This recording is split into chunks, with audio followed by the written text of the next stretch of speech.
రకాలుగా రామచిలకలే మంత్రము చదువగా రాముని దోసిట హరినీలాలుగా సీత గుప్పిట సిరి మల్లికలుగా తలతల తారలు తలంబ్రాలుగా తరుణ దంపతుల తలపై రాలగా కళ్యాణం చూడమురండి శ్రీ సీతారాముల కళ్యాణం చూడమురండి.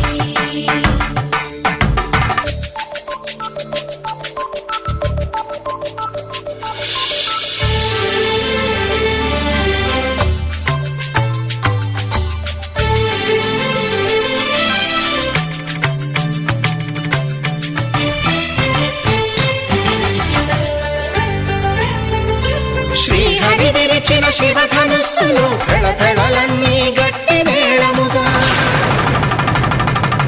నరసుర కిన్నర కింపురుష